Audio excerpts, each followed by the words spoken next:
Gambit, the Cajun sensation. He is a lot of people's favorite X-Man, and he's certainly one of mine. But what's he like in alternate realities? After multiple bodily injuries, Gambit and the X-Men belonging to the alternate reality of Earth 1011 began to replace their bodies with cybernetic parts. Eventually, this led to their entire bodies being replaced after their original bodies aged beyond use. Each X-Man downloaded their consciousness into cybernetic bodies designed after their original costumes. Turns out, that isn't really a terribly great idea. Their cybernetic brains began to become overcrowded with too much information, which led to their mental faculties basically breaking, leaving only the goal to save mutant kind as their primary directive. Because of this, they became the X-Sentinels, and in a twist of what we are used to with Sentinels, they started to hunt humans, leaving only mutants safe. The new Son is an alternate Gambit that most Gambit fans do know about, and that's because he is Remy who reached his full potential. His parents were paid by the government project Alpha 1 to have a child based on their genetic potential. The child was raised by Alpha 1 and trained in the use of his powers before he even had them, so that by the time they manifested, he was able to escape the facility where he was being held. New Son had control over kinetic energy at a molecular level.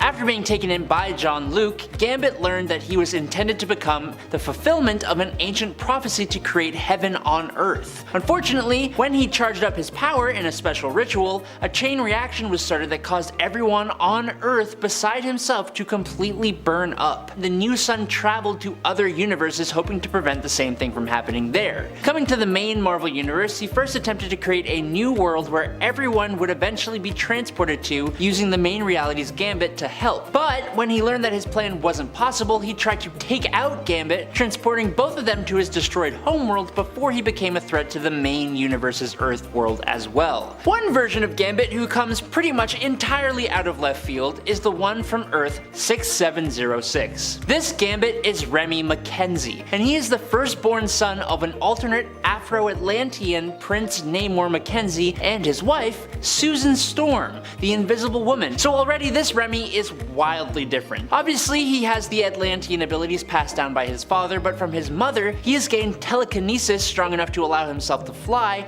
and to lift heavy steel beams, while also gaining psionic force fields, which he has used to create hover discs and even a psionic sword. When the exiles visited this Earth, Gambit was excited about the chance for adventure with them and he joined up, but after a few months with the team, he was called back home to take over his father's kingdom, as that version of Namor had been slain in battle. With the exiles' help, Gambit was able to defeat the rebels and he united his Earth peacefully under his own rule. Experimenting with attempts to recreate the Captain Britain Corps, Jamie Braddock created a pocket reality in which England was at war with Krakoa. The Betsy Braddock of this pocket reality had teamed up with the mutant team Excalibur, made up of Richter, Rogue, Jubilee, and of course, Gambit. Now, after escaping London with the help of Cape Pride, the group were confronted by Jamie Braddock, who revealed that he intended to make Betsy the first of a new Captain Britain Corps. Turns out that she was not a fan, and so a fight ensued. Now, after Betsy was struck down, this pocket reality then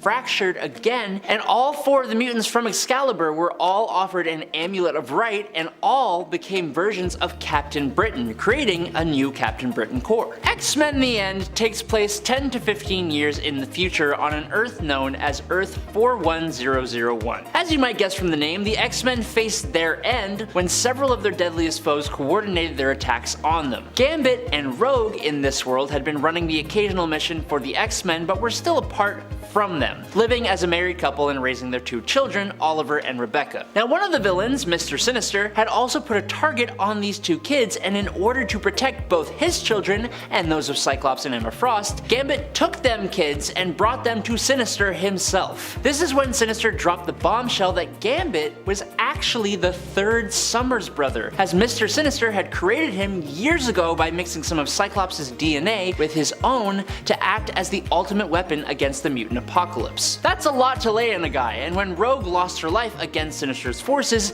Gambit completely snapped, turned on Sinister together with Mystique, and once the villain was laid low, he actually took Sinister's place to try and undo some of the damage that he had done. Formerly an X-Men and good friend of their leader, Magneto, in the Age of Apocalypse reality, this Gambit left the team pretty heartbroken when Rogue fell for the wrinkly old Magneto. Gambit founded his own team, the Externals, and found some comfort and romance with the mutant Lila Cheney. Eventually, Magneto called on Gambit's help specifically because of Remy's teleporting girlfriend, Lila. Using Lila's power, Gambit and his team travel across the galaxy to steal a piece of the Macron crystal. But in order to take from the crystal, Gambit apparently had to sacrifice the love that he felt for Rogue and was granted a shard of the crystal. Having succeeded in their mission, the Externals returned to Earth only to be betrayed by one of their own. Now, after Apocalypse's defeat, Remy joined the X-Men to help them rebuild again. And for about a decade, Earth prospered. Eventually though, a reborn Apocalypse re-established his world order, and Gambit passed away fighting his minions to buy his true love,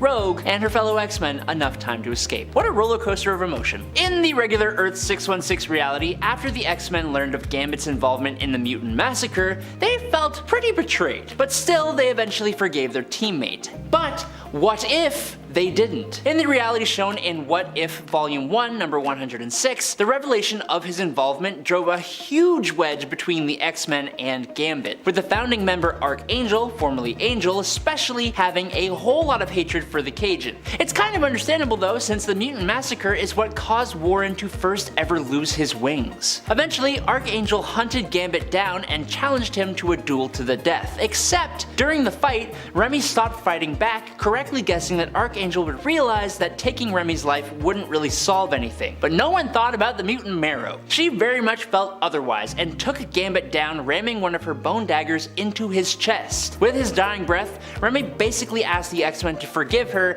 and end the cycle of violence. In the world of Marvel Noir, superheroes don't really exist in the same way they do on Earth 616. There are very few who have legit superpowers, and the mutants who normally make up the X-Men are actually a group of sociopathic teenagers recruited by discredited psychiatrist Charles Xavier, who ran the Xavier School for Exceptionally Wayward Youth in Westchester, New York in 1937. In this world, Gambit is just Remy LeBeau, an ally of Thomas Holloway, the vigilante known as Angel, and he is also the owner of the Creole Club, a casino and a nightclub. He was also a pretty bad dude and was not above resorting to physical altercations in order to retrieve his debts, which was actually his downfall. Remy had been harassing Wanda Magnus over unpaid debts, and that got him sent to the pearly gates by a vengeful Peter Magnus in retaliation. And in case you didn't pick up on it, that is Wanda and Pietro Maximoff of the Noir reality. In another alternate reality though, coming to us in the X-Men Forever world of Earth 161, the X-Men found their world forever change, with members dropping in and out and some even swapping their powers. One constant in all of that was Gambit, who turned into one of the group's most reliable mainstays. This version of the Cajun sensation was actually named Remy Picard instead of LeBeau. This version of Gambit replaced his flashy costume with dark shades, a black suit, a red shirt, and a tie. Also, in this world, instead of starting a relationship with Rogue, Jean-Luc Picard Jr. had a relationship with Kitty Pryde. And last up today, we end with a mystery. In the alternate future known as the XSE future, which is the timeline that the mutant Bishop comes from, there was an elderly man named LeBeau, who was also known as the Witness. The Witness was called that because he was said to have been the last person to have ever seen the X-Men before they were wiped out. Shortly after Bishop came to the present time,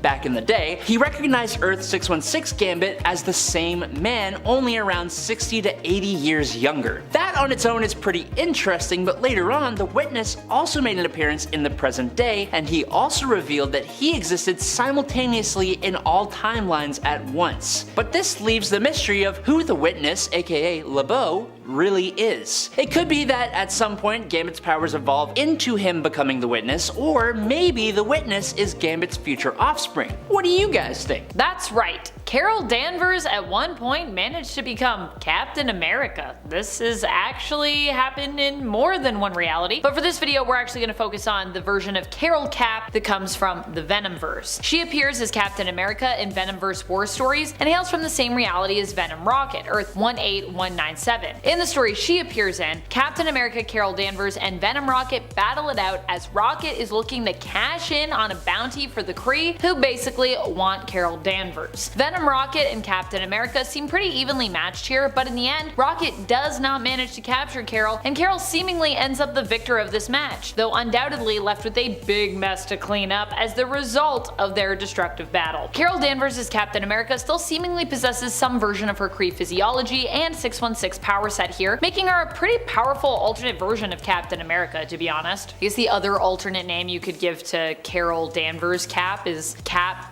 because she's also Captain Marvel, and then so if she's Captain America, she's like a double Cap. This version of Captain America comes from the Exile series where he becomes King of the Vampires in the alternate reality of Earth 3931 during World War II as a result of barren blood. Vampire Cap is definitely not a good dude here, likely the most evil of all the monstrous Captain Americas that we see in the multiverse. This version of Captain America has its own sinister version of the Avengers and thralls who he enlists and forces to fight for him. However, he still proves to be no match for the Exiles, who end up defeating him and removing his head from his body here in the end, as the Exiles do. This version of Cap comes to us from the Marvel Zombies reality of Earth 2149. So many versions of Cap that are just monsters. Instead of being known as Captain America in this reality, he was actually originally known as Colonel America. Colonel America finds himself turned into a zombie in the initial fight against the Sentry here near the beginning of this story. From there, his story gets pretty crazy. He is the one responsible for infecting Spider-Man, Peter Parker, with the virus. He also helps to take down Magneto, the Silver Surfer, and Galactus, and is one of the zombies who ends up receiving the power cosmic. He does end up defeated by the horrific zombified Red Skull though,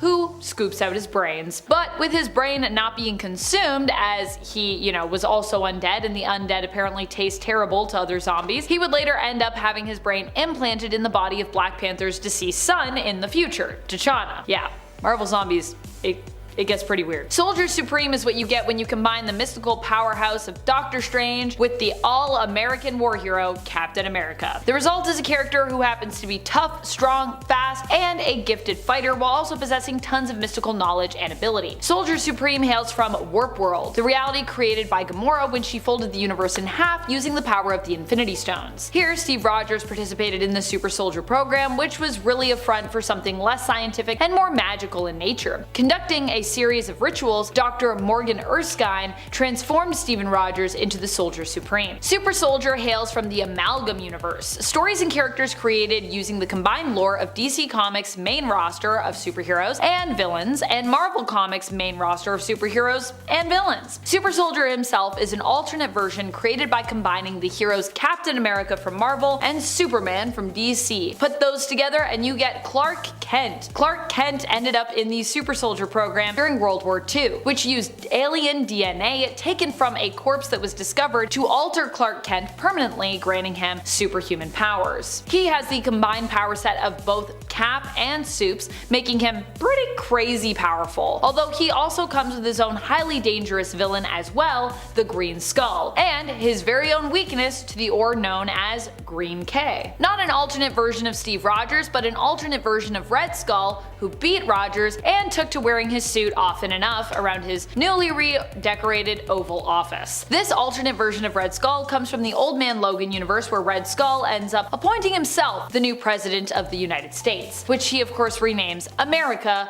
with a K. Red Skull ends up not just defeating Captain America, but almost all of the superhero community when he manages to rally together an impossible to defeat force of supervillains who basically coordinate their attack on the nation. Being that he's Red Skull, he's probably one of the most evil versions of Captain America that we've ever seen, although like I said, he's not really a full Cap alternate really, but he's the closest, albeit most twisted version we have, sadly, after Cap dies in the Old Man Logan universe, and it's a pretty cool one to have, because just seeing him in the suit and everything, it's a vibe. It's a messed up vibe, but it's a vibe. Some folks may know Capwolf, sure, but how many know the version of him that is stuck as Capwolf? For many, Capwolf is more of a time in Steven Rogers' life. For Capwolf of Earth 666 though, that's his everyday. On Earth 666, the Earth is exclusively inhabited by monsters, supernatural beings, or undead. The normal average living person is not welcome in this reality. Capwolf, for his part, has been a part of a few different teams, but has still only made a handful of appearances. He has appeared as a member of the Multiversal Howling Commandos and Multiversal Avengers team, and he has also been a member of his Earth's own Freaky Avengers team, which of course, because their Earth has like all monsters and undead,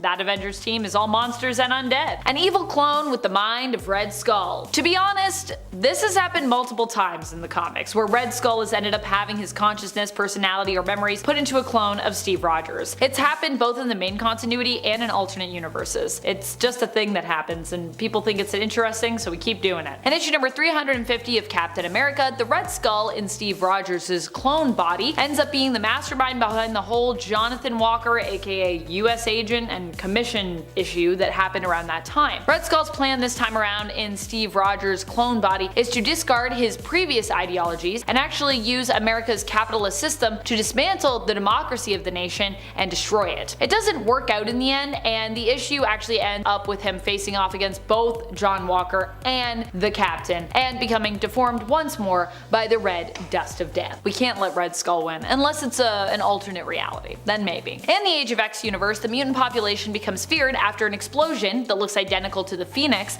leveled Albany. As a result, mutants were hunted, rounded up, and disposed of. In response to this, the mutant Magneto uses his powers to take several buildings from New York and form his own Fortress X, a sort of safe haven for all mutant kind to flock to, and for them to kind of have a base that they can defend to protect themselves. This led to the creation of a team of non-mutant heroes by General Frank Castle, who were of course led by Captain America to hunt down this resistance of mutants. The team was made up of Captain America, Ghost Rider, who was killed before the actual assault on Fortress X happened, the Hulk, Invisible Woman, this universe's Jessica Drew, known by the codename Redback, and Iron Man, aka Steel Corpse. While the team murdered a lot of mutants, Cap eventually was persuaded to change sides and fight instead to defend the mutants after realizing the error of his ways when he took out Mystique, who it turned out had been actually just attempting to defend mutant children. I mean, yeah. Obviously Cap's gonna be like, wait a minute, maybe I'm fighting on the wrong side here. This version of Steve Rogers is the leader of the Defenders, the last standing heroic group against Apocalypse and his horsemen, who have seized control of Earth and turned it into a wasteland of death following the demise of both Magneto and Professor Xavier. This version of Cap looks like a tank, is much more determined and grim,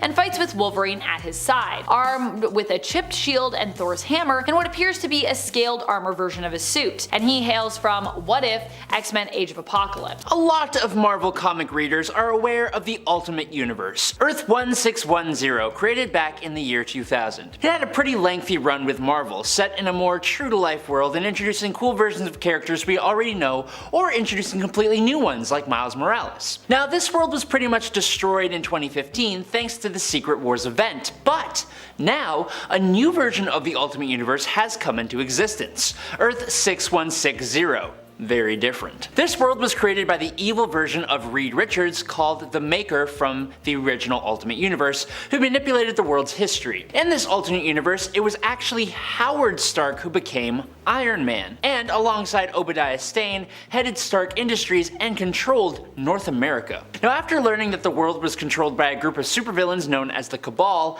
Howard turned on them, imprisoning the Maker in a time machine called the Immortus Engine. Unfortunately, this led to the presumed passing of Howard, and so his son, Tony, carried on his footsteps as Iron Lad. In the alternate Earth of the Dark Ages story from 2021, when Earth became threatened by a massively powerful robotic being called the Unmaker, Tony Stark worked alongside with the world's other scientific geniuses to try and protect the Earth. Now, when Doctor Strange sacrificed himself to save the world, it created an EMP that brought down Iron Man's suit technology along with the technology of the rest of the world. This caused Tony to crash and lose part of his leg, but survive. Now, 7 years later, society has rebuilt itself in a world with no electricity. But this is Iron Man. Tony found a way to create a suit that didn't require any electricity to work. Eventually, he began experimenting with alchemy, and while working away, he was recruited by Captain America to liberate Europe from the mutant apocalypse.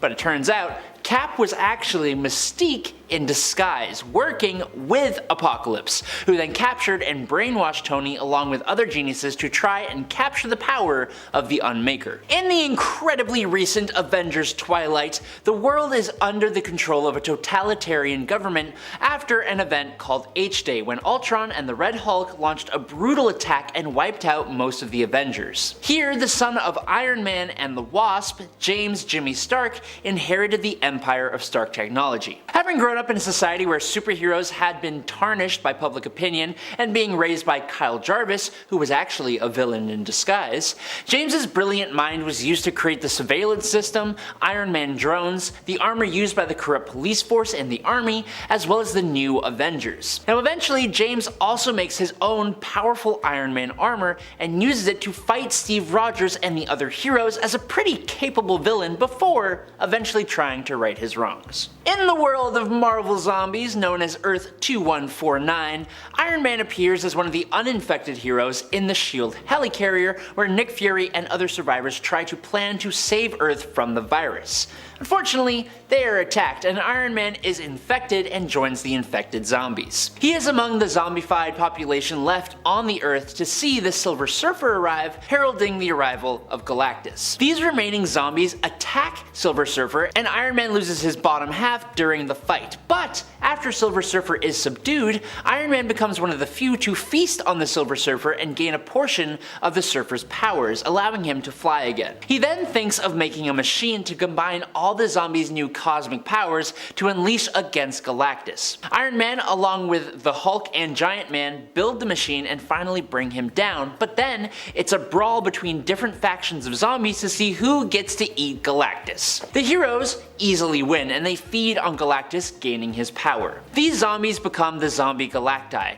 returning to Earth after 40 years of consuming the entire universe, only to find out that there are still survivors on Earth. Eventually, Giant Man realizes that the hunger has actually disappeared for the zombies, and they agree to stop attacking and spare their survivors.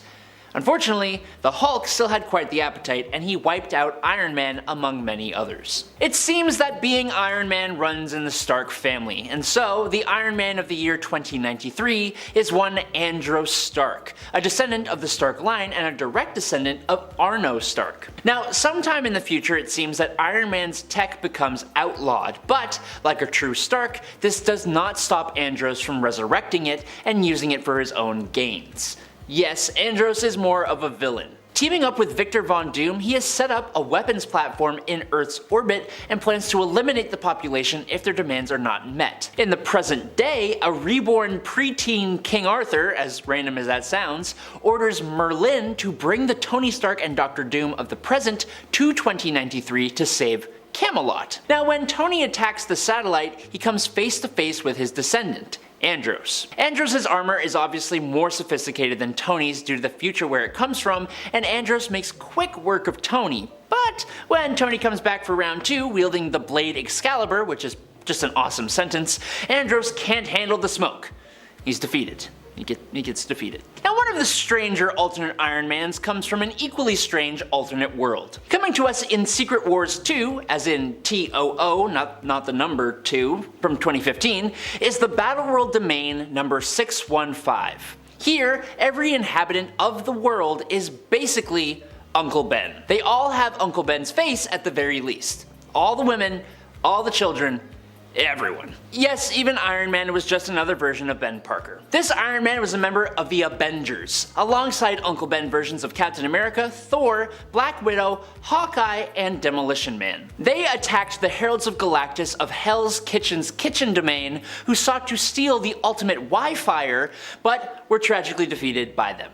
Boo. Back in 2008, Marvel put out various stories with the title The End that showed off the last days of various different heroes, and of course, Iron Man got his own story. This version of Tony would go on to marry Bethany Cabe. Now, 50 years into the future, thanks to being Iron Man for so long, Tony began suffering nerve damage and suffering from tremors. He began to focus pretty heavily on the world's first space elevator, and during the initial construction of which, he almost failed to save a worker and a submarine, and he started to question his ongoing effectiveness as Iron Man. Now, after a defeat at the hands of Ultra Dynamo, Tony chose a replacement in the form of Nicholas Travis. Tony was a pretty tough mentor though, and the two had a bit of a falling out before Ultra Dynamo came back for round 2, almost taking Tony's life before Nicholas jumped in and saved the day. Now, with Nick becoming the new Iron Man, Tony and Beth used the space elevator to retire on a space station, which is actually probably the most positive of the end stories that I've read, so just be warned. They're dark. In the far-flung future of the year 3030, the role of Iron Man has fallen to another descendant of Tony Stark named Rorie Stark. She appeared in Avengers Volume 5, number 24 in December of 2013, traveling back in time to the modern day to warn the Avengers about a rogue planet pulled from its orbit and on a collision course with the Earth. She has one of the cooler looking Iron Man suits that I have ever seen, with much of the same abilities, but added ones as well, like being able to create duplicates of herself. In general, I really hope we get to see more of her character at some point, but it's really hard to say. While she stated that the Avengers would have been able to deal with the rogue planet without her, which they handled by phasing the whole rogue planet, allowing it to coexist with the Earth and saving both worlds at the same time, she actually came to warn Tony that apparently soon everyone he knew would be trying to take him down.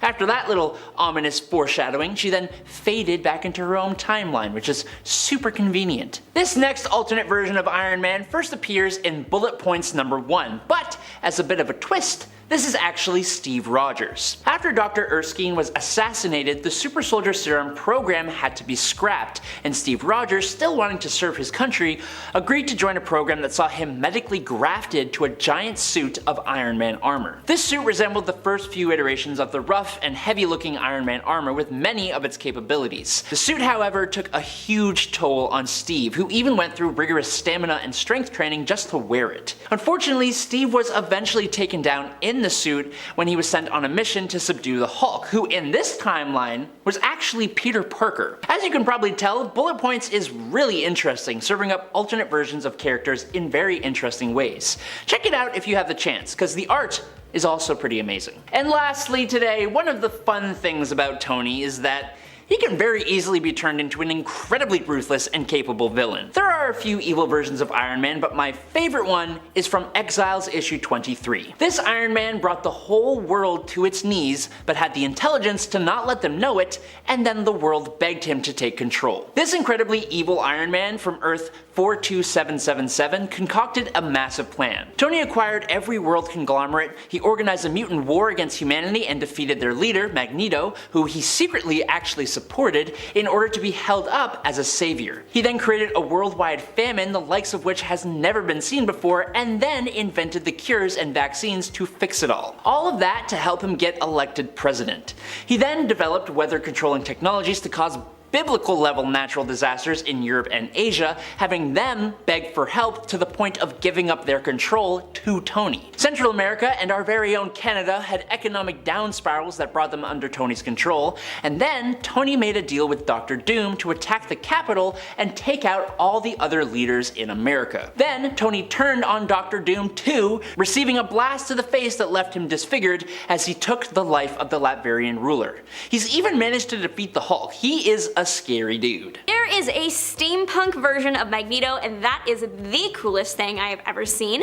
He originates from Earth 20,329, or Steampunk Godworld. Love that name, we should make it into a theme park. Steampunk Godworld comes from Extreme X-Men Volume 2 and also the year 2012. This is the sort of world that could only come from the year of 2012. The world is ruled by mutant gods, and Charles Xavier is evil, and also his head is in a floating fishbowl. It's amazing. Magneto here goes by Magnus, and he has a mohawk?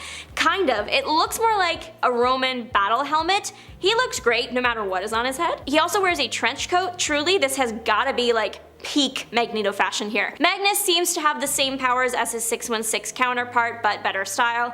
I'm kidding, they're both beautiful in their own way. I'm not trying to start fights today. Him and Xavier created a world together that was a secret haven for science and tech and mutants, and all was well until it was discovered that Xavier was evil. Magneto had to end him for that one. Magskito, the magnetic mosquito, is an actual character, if you can believe it. He originated in Peter Porker, the Spectacular Spider-Ham, and that makes this make more sense, I think. Magskito is the main enemy to the X-Bugs. You can probably guess who the X-Bugs are in the 616 universe. The X-Bugs find out about Magskito throwing a bunch of metal around because though he is a mosquito, he still has powerful magnetism abilities. The X-Bugs assume the worst and they go to stop Magskito. The thing is, Magskito wasn't actually doing anything wrong here. He actually decided to leave evil in the past and open a junkyard to sell scrap metal. So all that metal throwing was just him at work contributing to society. The X-Bugs literally show up and ruin his day, but at least they look remorseful when they discover that he wasn't doing anything wrong and he was just vibing at work. Magskito does eventually return to evil though when he is recruited to join a villain squad. He ends up arrested by Sheep for that one. Sheep is S.H.I.E.L.D. in this universe, by the way. The Bee yonder ended up transporting a bunch of heroes and villains off Earth to make them do animal secret wars known as Secret Furs. That's kind of the last time we see him. At first his outfit was more magnet themed. He wore red and blue and had a magnet on his head, but the last time we see him he is wearing the red and purple we've come to associate with Magneto. Magneto and Rogue as a romance is something we've all seen, some of us wish we hadn't, but it did happen. That's not the only time the two have been close. They were once absorbed into one person. In X-Men Millennial Visions 2 or on Earth 1033, Roguenito was born. So Magneto finds out he has a few months left to live and he throws a temper tantrum all over New York. He starts a war downtown. That's not really what happened. In reality, he realized that he only had a few months left to secure the place of mutants in society and was willing to get there before his death by any means necessary.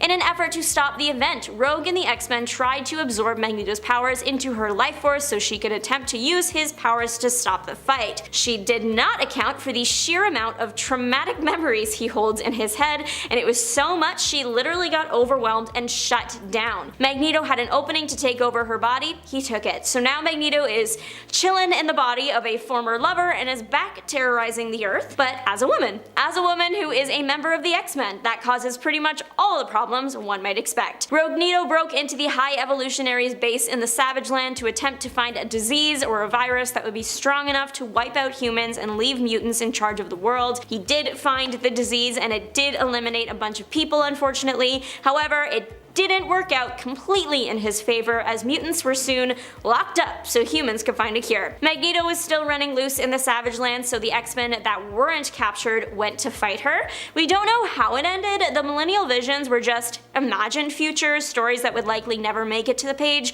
but were fun for writers to explore, so there are lots of examples of interesting versions of the heroes in there. I like to think though that Roguenito lost that final battle. The Sentinel Magneto is real and he will hurt you. I mean, I'm assuming most of us are human, so he'd probably want to hurt us anyway, but the Sentinel version of him is that times 10. This version is also from the X-Men Millennial Visions, but volume 1 this time. Earth 1011 is a world in which first the X-Men seem to get along with Magneto, which is great. He is part of the team.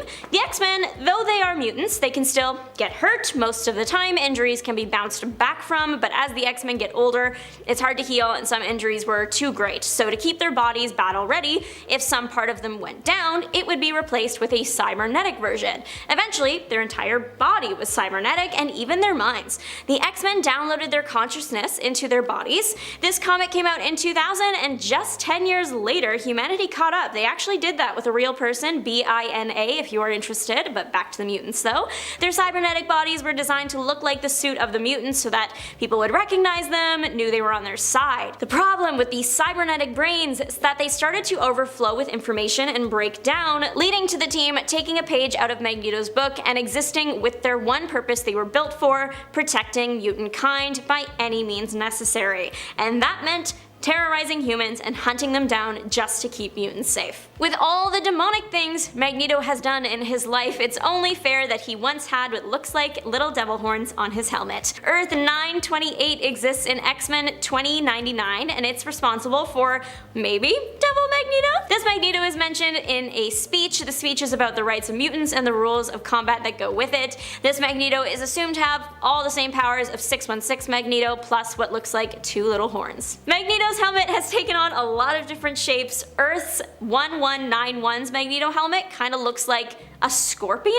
This world is thought to be more made up. It exists in the X-Men, the times and life of Lucas Bishop III. Bishop is being told a story by his grandmother, so all the characters are drawn in the way a young Bishop might have imagined them. Toad is actually a toad, for example, and Magneto just looks weird. He still leads the Brotherhood of Evil Mutants. In this imaginary Kid Bishop world, they were plotting to eliminate a mutant-fearing politician that wanted to, and did, pass anti-mutant laws. Him and the Brotherhood were of of course stopped by the X-Men. It was a good thing because then humans started seeing that mutants weren't all evil. The main difference between this universe and 616 is that everyone looks different because they're being imagined by a child. Lots of the events and everything remain the same as they are simply stories being passed through the generations. The Magneto of Earth 1191 seems to have the same backstory and powers as the Magneto of 616. It is time to start monkeying around because Ape Magneto is on the scene. It's Earth 8101 and most of the heroes and villains here are apes. Ape Magneto has the same costume as 616 Magneto and it looks like the same powers.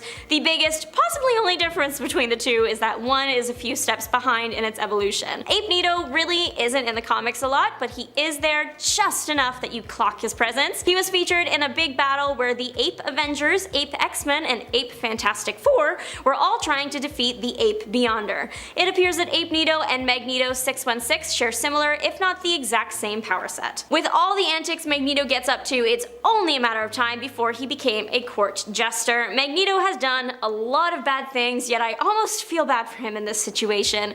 The Earth is 9997 from the Earth X comic. This Magneto shares a very similar past with 616 Magneto, but this Magneto has a very different future. The part of note that caught my eye, and is the reason that this Magneto made it on the list, is because Magneto became a jester. It happened during the Universe X moment. Galactus destroyed the celestial embryo that was growing inside the Earth. That, of course, messed the Earth up. Vibranium was shifting around and it made the Earth's poles shift. Somehow, because of the pole shifting, Magneto and Toad switch powers, so now Toad is one of the most powerful mutants ever, and Magneto is left to suffer to his every whim. Toad made Magneto his jester and treated him the way Magneto treated Toad, so Toad is coming from somewhere with his actions. Magneto's powers were eventually restored and he shockingly forgave Toad. This Magneto is stronger than 616's Magneto simply because he's older and has had more time to get stronger. Magneto was once Enrique. This was the Marvel 1602 story where time travel gone wrong caused our X-Men to exist in the 17th century instead of the 21st century.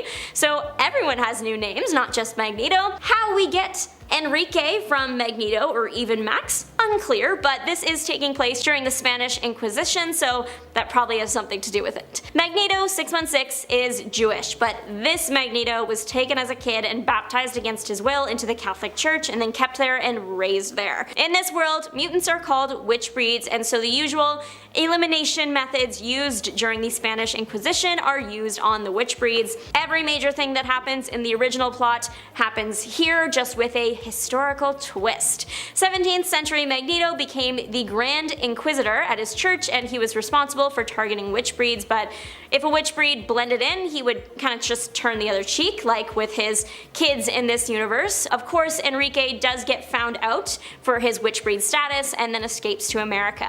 Enrique has all the same powers of 616 Magneto, but he also has a leg up on him. He has a sick beard. Marvel 1602 or Earth 311 is truly the gift that keeps on giving. I don't know what it is about modern heroes and old-timey outfits, but I love it and I want more. The Magneto of 8311 goes by Magneto and is also a horse. It's the Spider-Ham comics. It would be weirder if something normal happened. Magneto appears in the backup comic Iron Mouse in Peter Porker, The Spectacular Spider-Ham 3. Magneto was a half-hour late returning his tape to the video store. The comic was released in the 80s, so those still existed. But because he was late, he was charged a late fee of $5, which he was not happy about at all. In all fairness, that would be a $14.50 charge today. As revenge, Magneto uses his animal magnetism powers to erase the tapes in the store, effectively destroying the shop owner's business. Magneto almost got the Lawrence Elk tapes though, and that did not sit well with an old lady nearby,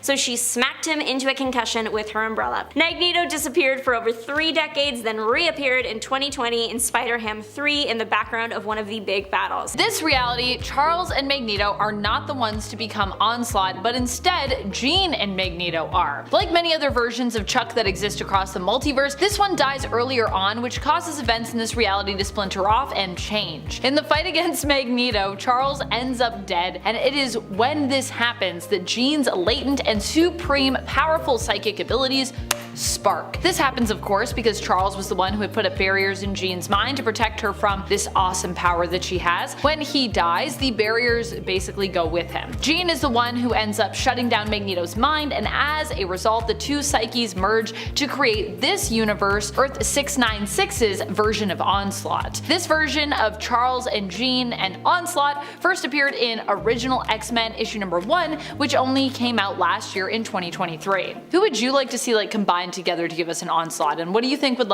be different about that? A truly nasty version of Charles, this alternate version is known as Herr Xavier. In this reality, known as Earth 597, the Germans instead won World War II, which changes things quite a bit. The Professor X we see here becomes a villain who is responsible for taking out Angel and Beast. Instead of the X-Men, we have the Reichsmen, which is made up of some of our standard X-Men members that we're familiar with from Earth 616. And we also have their opposing team, Lightning Force, which is also made up of different characters who parallel the current members of the Excalibur team. This version of Charles first appeared in the Excalibur one-shot Excalibur Weird War 3. On Earth 12, all heroes, even mutant heroes, are basically treated like celebrities, Professor X included. This version of Charles hails from the same reality as Calvin Rankin from the multiversal reality-hopping Exiles team. In fact, Charles was actually Calvin Rankin, aka Mimic's mentor on Earth 12, before he went off and was recruited to join the Exiles. In this reality, Calvin ended up going on to lead the X-Men thanks to Professor X's mentorship. When Blink heads to this reality to return Calvin's body after his death during his time serving on the Exiles team, this version of Professor X actually offers Blink a place with his own X-Men. Unfortunately, Blink was called to help save another reality, and so she could not accept Charles's offer. I love visiting the 1602 reality. Here, Professor X is known as Carlos Xavier. He would end up running a school that sought to find and recruit witchbreed, which are like mutants kind of in the 1602 reality. The 1602 reality takes place in that very same year that it gets its name from, while also being known in terms of its designated reality number as Earth 311. This reality's creation resulted from Captain America being banished, sent through time by Purple Man to be lost so that he would become MIA, and to avoid the fallout from the hero's destruction, which would then of course have made Cap a martyr, a symbol for the people that Purple Man was oppressing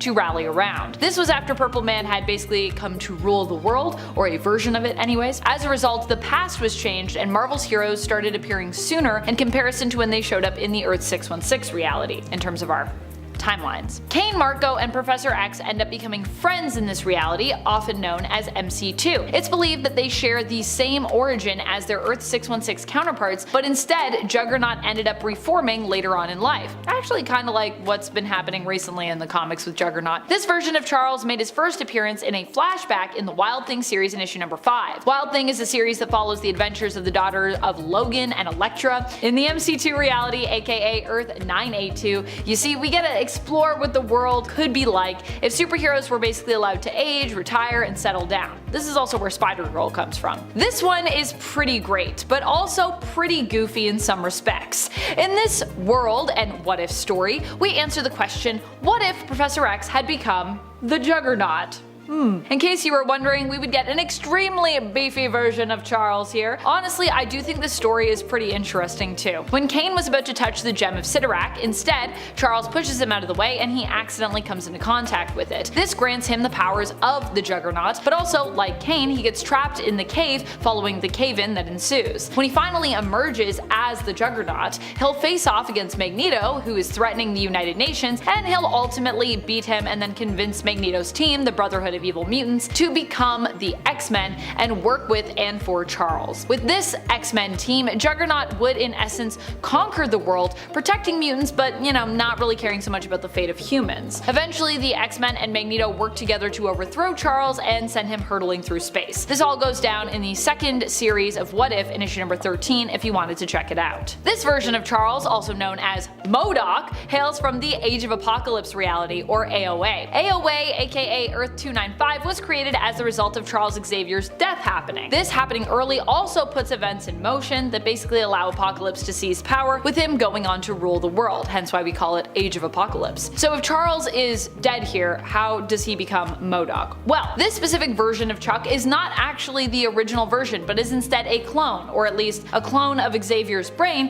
who apparently has no will of his own, and just, yeah, he's Modok. It looks great. Looks like Modok to me. This version of Professor X hails from the alternate reality of Earth 804, as glimpsed briefly in What If issue number 20 from the first What If comic series. Here we see the answer to the question, what if the Avengers had fought the Kree-Skrull War without Rick Jones? Unlike many other realities, Charles actually doesn't die here, but Rick Jones does. Charles also doesn't even become evil here, how cool. And the events here actually force Charles to take a more prominent role in this story, where he ends up as a leader for Earth and all of its heroes in their fight against the Kree, who are basically attempting to conquer the planet. This version of Charles Xavier hails from the Mutant X reality. Havoc gets transported to this reality after he seemingly dies in the comics. Instead though, his psyche was basically like thrown through the multiverse and into the body of another Havoc in another reality. This Havoc had seemingly just died when the Earth 616 version of the character entered his mind and his body,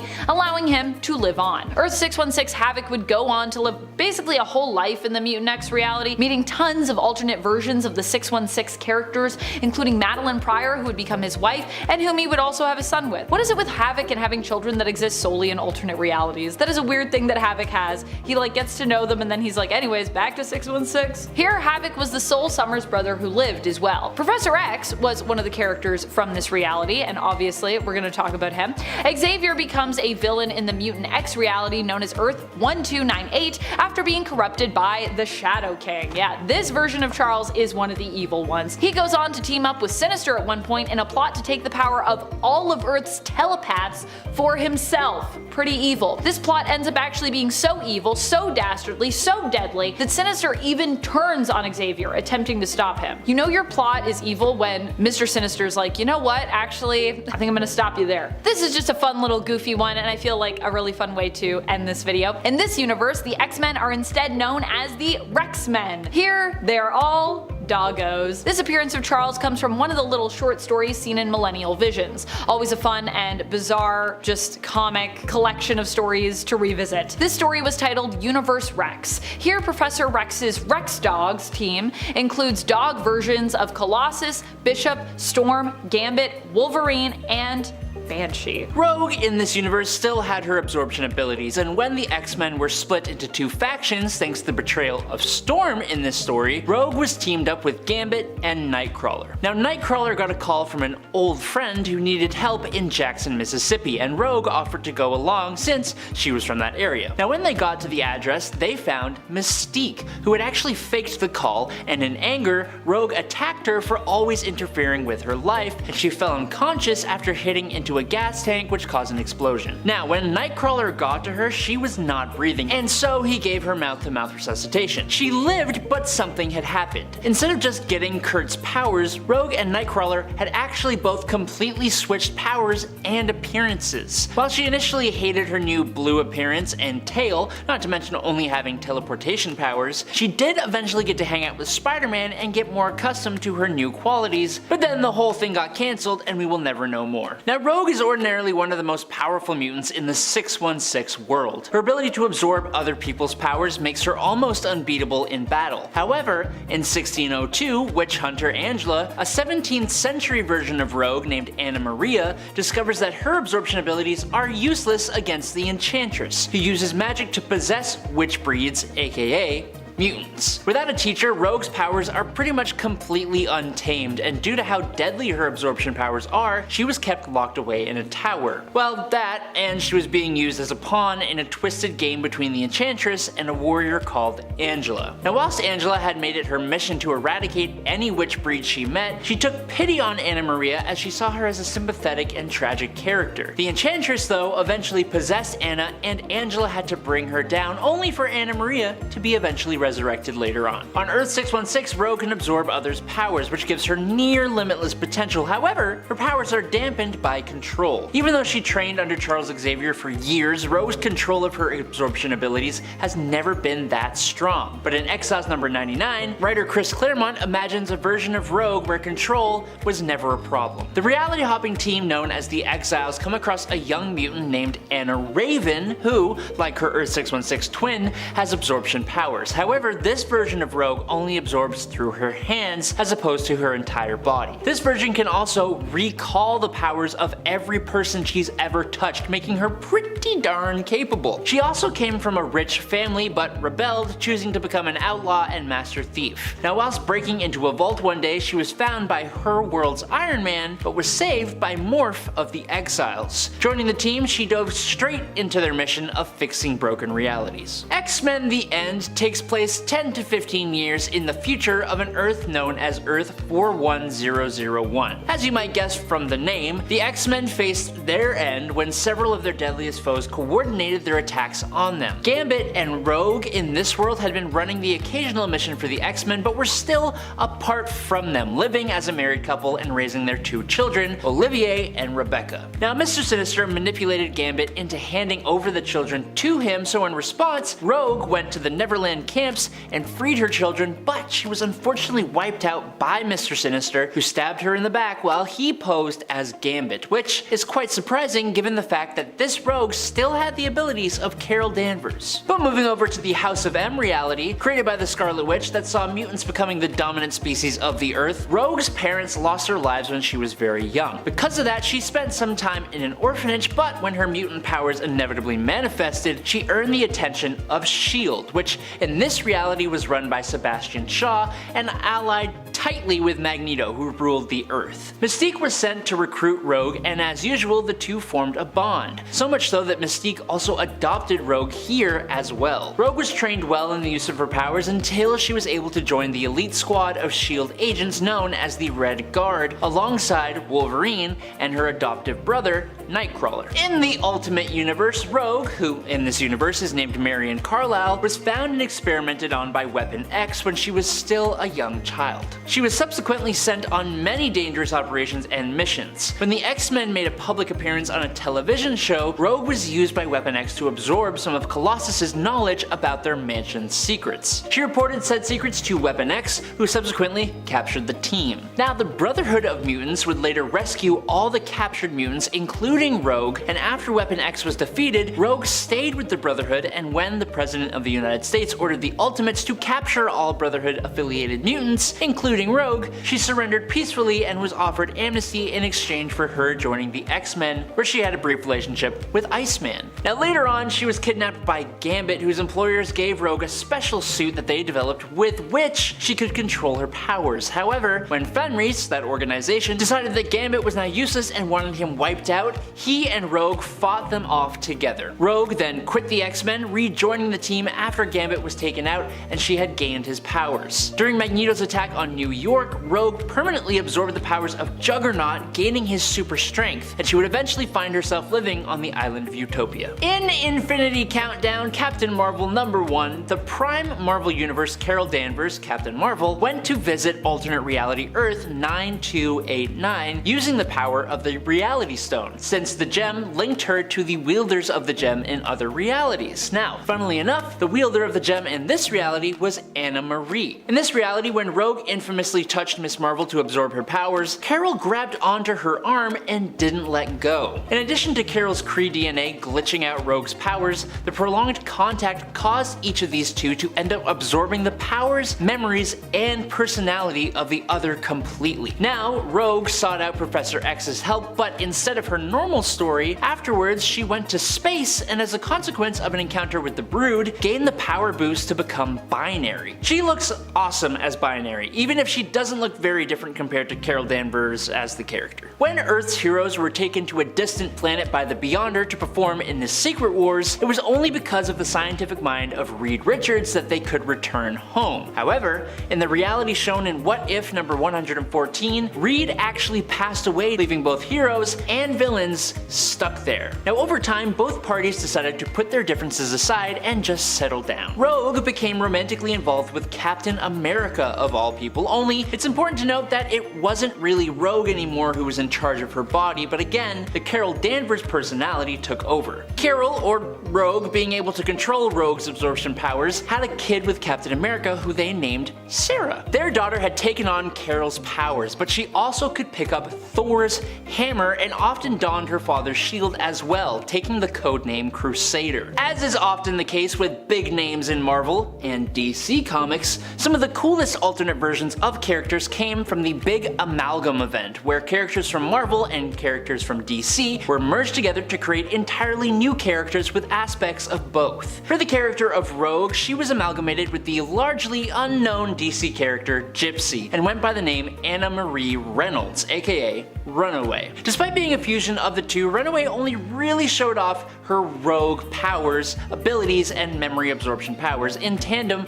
with her flight and super strength, meaning she basically just had the same powers as Rogue, who had absorbed Carol Danvers' powers. Now, Runaway was a former member of the Judgment League Avengers of Romani descent, who also curiously spoke with a strong Texan accent. And lastly, in 1994's What If second series number 66, while she and Mystique are on their way to Rikers Island to bust out the Brotherhood of Evil Mutants, the pair run into the Avengers, and having already absorbed both Captain Marvel and Captain America's abilities, Rogue drains the mighty Thor to the point of his demise, and she proceeds to wreak havoc. She takes out the Vision and frees her comrades in arms, only to accidentally take them out too. After the Blob makes an ill-advised pass at her, she accidentally knocks him clean out of the plane they're in before exploding it and wiping out everyone on board, including Mystique. In her emotionally distraught state, she is approached by Loki, who convinces her that they need to attack Asgard. She agrees. When the time comes for her to lay the final blow on Odin, the sight of Odin's genuine grief at Thor's passing helps Rogue to access the residual memories of Thor in her psyche. With Thor explaining that he was an ideal as well as a person, Rogue was able to access the full powers of Thor. She then turns on the trickster god and defeats him before taking up the mantle of the new God of Thunder. Poison is an alternate version of Peter Parker inspired by the Spider-Man story The Other. He hails from a what if where we explore the idea of what would have happened had Spider-Man rejected his connection to the spider within. Rejected instead of embracing his role as a spider totem, of course. This would have left Peter vulnerable basically to outside attack. Trapped within his cocoon with no way out, the symbiotic being that we often refer to as Venom sensed Peter's vulnerability and saw a chance to merge with him. Venom then leaves Matt Gargan to forcibly connect with Peter, and together they become Poison. Poison is horrifying and attempts to recruit Mary Jane as his partner, but after she rejects him, he believes that the corpse of Gwen Stacy will suit him better. Oh my goodness. Speaking of this weird, very weird ship though, do you agree with Peter? Who do you ship Spider-Man with? Do you ship him with Gwen? Do you ship him with MJ? Maybe it's Black Cat, maybe it's someone else. This future version of Spider-Man hails from a bleak reality. Here Peter ends up working at a flower shop after years of being a hero. No longer operating as Spider-Man, this version of Peter has become somewhat senile, frail, and honestly pretty old. He's also haunted by his past, having hallucinations of Mary Jane, who is of course now long dead. Mary Jane in this reality apparently died from being, how do I put this, intimately close to Peter, which he carries immense guilt over, obviously. Apparently his radioactiveness was not so good for MJ's body, ended up giving her cancer and sadly killed her in the end. Peter eventually does return to heroics, but even then it's a pretty sad return, with him mostly getting his butt whooped when he isn't busy being swept up in some kind of fantasy or a hallucination that is built around his past. I-apek is known in Marvel Comics as I-apek the Decapitator and was once worshipped as a god in Peru. I-apek is typically shown as having pointed teeth, snakes for hair with multiple arms, and his lower half being the hairy body and legs of, well, a spider. He ended up getting recruited to Norman Osborn's Dark Avengers to act as their Spider-Man after Norman Osborn escaped the raft the second time, this time successfully, and attempted to resurrect his organization, which was initially created to replace S.H.I.E.L.D., known as Hammer, which if you're wondering it doesn't stand for anything, and bring back his Dark Avengers. I-apek was made to look more humanoid as a result here, more like Spider-Man with a genetic formula. Though unlike Spider-Man, he did still have 4 arms. Or well, unlike Spider-Man most days. Later on, he would also be coerced into serving on Luke Cage's Dark Avengers, which were actually kinda like DC's Suicide Squad. Mac Gargan is known as the Spider-Man villain Scorpion, but at one point he too became an alternate version of Spider-Man, don't you know? Albeit a really messed up and twisted version, as he served as Spider-Man for Norman Osborn's Dark Avengers, right at the start before I-apek. As expected, Osborn's Dark Avengers team was primarily made up of villains who were typically posing as their own heroic counterparts. In Mac's case, the heroic mantle he was made to fill in for was, of course, Spider-Man. Although he wasn't so much Spider-Man but an alternate Venom posing as Spider-Man. His suit was made of the symbiotic being known as Venom, who was merged with him at the time. And this often turned Mac Gargan's Spider-Man into a pretty horrifying monster who threatened to, and often actually did, devour those people who stood in his way. Even sometimes almost eating his own teammates. Not a great team player. In fact, Norman Osborn had to put in some work to control Venom at times, and to also make him look less horror story and more friendly neighborhood. This is a version of Peter Parker who also merged with the Carnage symbiote and was possibly driven criminally insane by it. Or was criminally insane to begin with in this reality, perhaps. This version of Peter hails from the reality of Earth 15. Not much is known about his home reality, mainly what we know of it involved Peter's own history. This alternate version of the character bonded with the alien symbiote that is often referred to as Carnage under 616. He became notorious for the terrible acts that he committed and became known as a killer, a criminal, who apparently enjoyed hurting people. He made his first appearance in the Exiles at issue number 12, where he showed up with a team of other heroes who were drafted into a multiversal version of Weapon X. Heroes. In the same future that MC2 Peter and his daughter Mayday, aka Spider-Woman, hail from, known as the alternate reality of Earth 982, Jessica Drew, aka also Spider-Woman, also has a child. MC2 is widely known for being the reality where superheroes get to grow up, retire, or settle down to live a somewhat normal life. Sometimes also amidst continued heroics for those who don't end up retiring. As such, Jessica is also one of those heroes. She gets married and ends up pregnant, but unfortunately her son Jerry is born with a rare blood-borne illness. Oh no. In an attempt to cure Jerry, Jessica submits him to the same experimentation which saved her as a child, and also gave her her spider powers. The same happens to Jerry, who also gets spider powers and ends up becoming a hero, taking up the mantle of Spider-Man after being inspired by stories that his mom tells him of her days as a hero, and of course after being inspired probably by also Spider-Man's adventures. This next version of Peter hails from the reality belonging to the series Marvel Universe vs. the Punisher, the reality of 11080, where Frank Castle, aka the Punisher, was the last known survivor who was forced to take on, you guessed it, the entire Marvel Universe after the world was ravaged by a deadly and horrifying plague. Here, Peter ends up becoming Patient Zero after a virus is accidentally released that turns people into violent cannibals.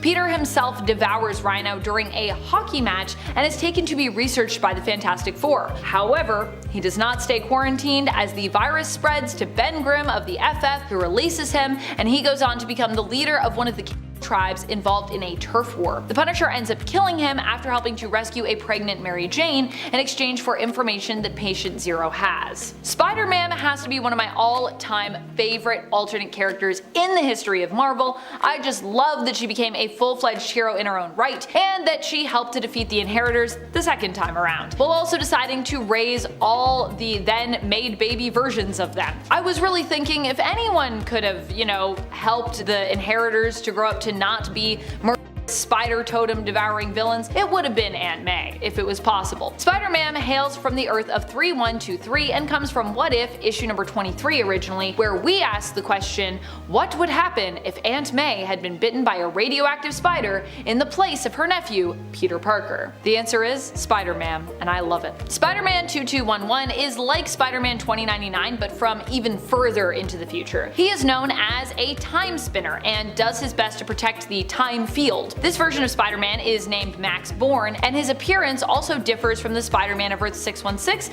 and the Spider-Man of 2099, in the regard that his costume has multiple mechanized arms, kind of like Dr. Octopus, or more specifically, like Dr. Octopus's look when he becomes Spider-Man and is known as Superior Spider-Man. Max Bourne's arch nemesis is Hobgoblin of 2211, who it turns out is actually his own daughter, Robin, along with Spider-Man of Earth 616 and Spider-Man of 2099. 1999, he faces and defeats Hobgoblin only for her true identity to be revealed to him. Gosh. Patton Parnell has to be one of the most evil incarnations of Spider-Man around, and he also has to be one of my favorites. He literally becomes a Spider-Man, turning into a spider-like human hybrid after he is bit by a radioactive spider. Patton was also kind of always a creepy kid, likely as a result of mistreatment that he suffered at the mercy of his Uncle Ted. He had a crush on his next door neighbor, Sarah Jane, and enjoyed disturbing scientific pursuits such as burning ants with a magnifying glass. When he transformed into Spider-Man, he became more confident in himself, but also acquired a taste for live animal and human flesh. He also was capable of laying eggs, as Uncle Ted would horrifyingly and personally find out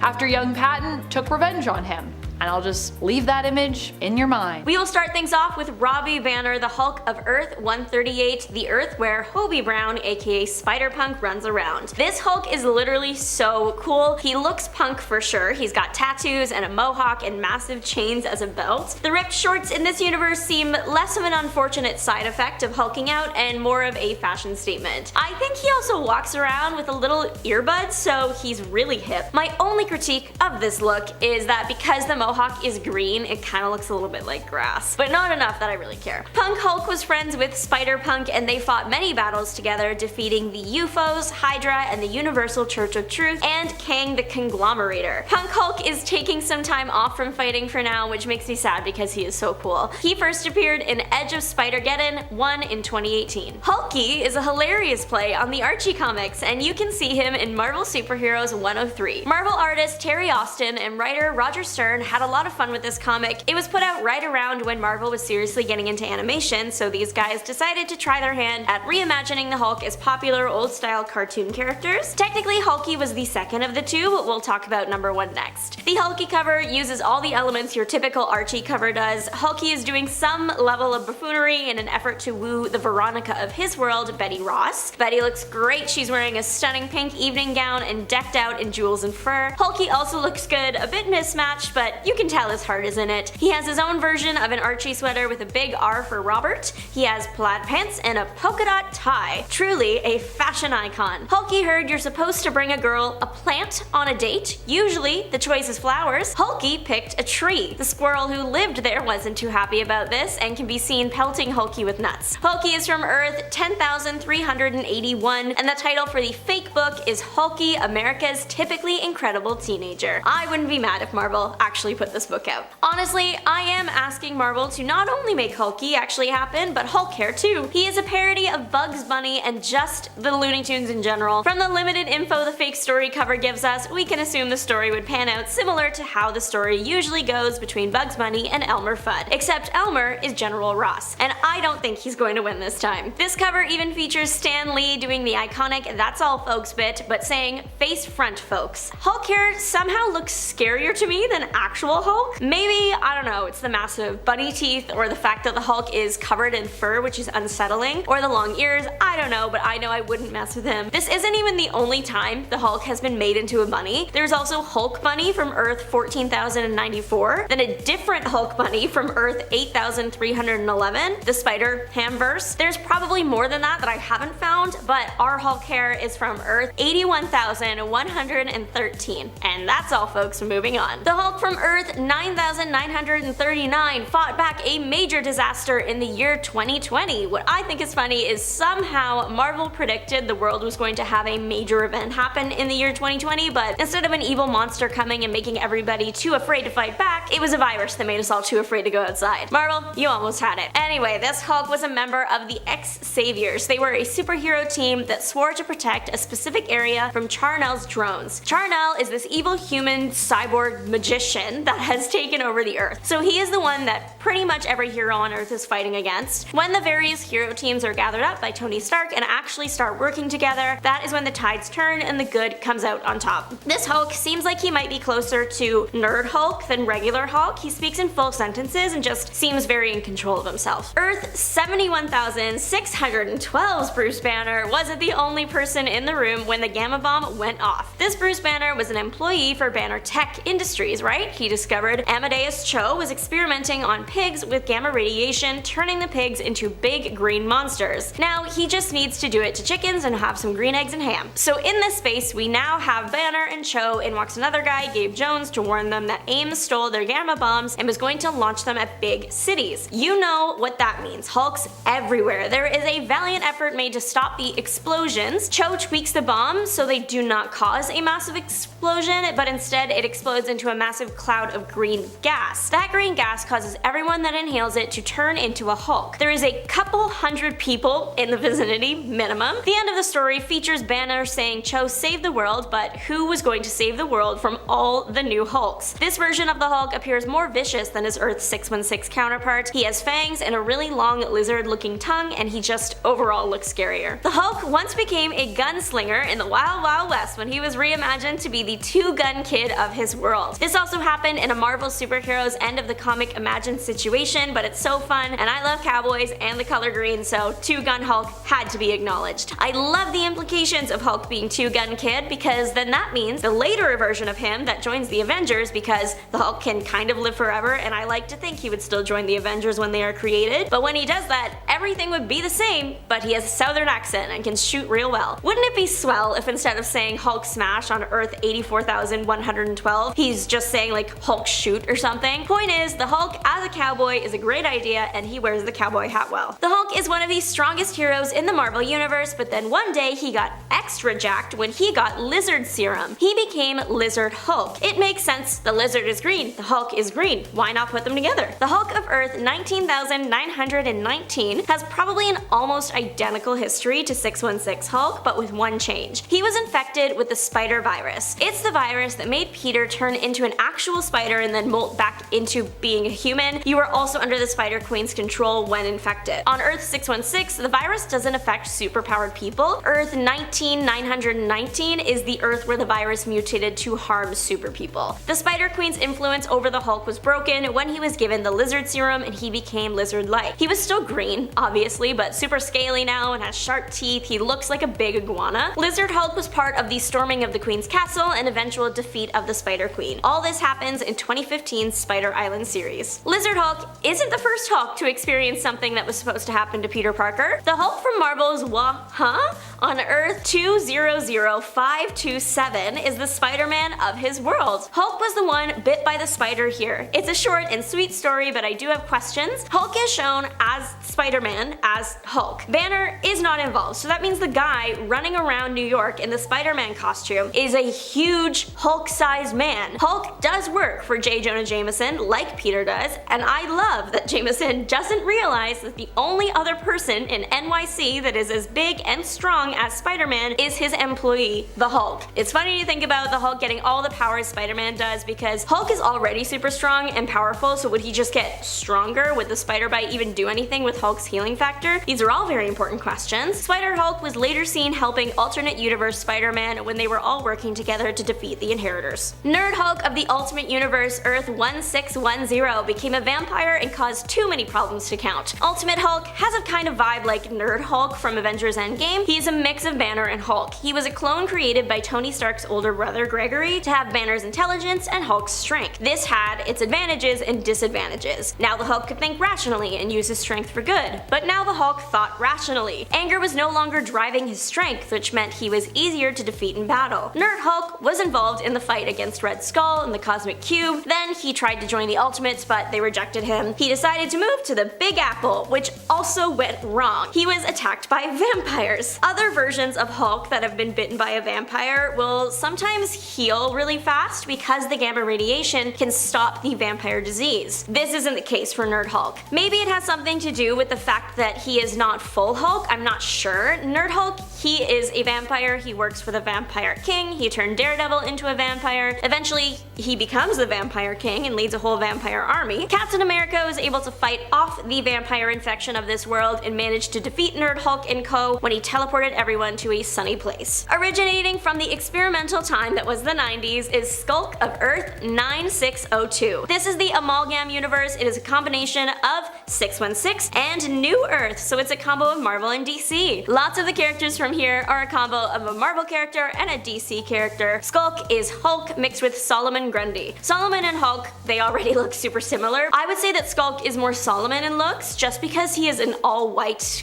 and gray color and wears like a similar ripped outfit. Different from 616 Hulk, Skulk appears to have some level of control over when he transforms from Banner to the Skulk. This might be because of Dr. Strangefate, whom Skulk works with. Dr. Strangefate helped out Skulk by using his magic to help him control his transformations. In return, Skulk would work with Strangefate and go on missions for him. Strangefate instructed Skulk to find the super known as Access and bring him in. Skulk does find him, but he gets away, and from there we just assume that Skulk continues roaming to search for him until that universe is destroyed.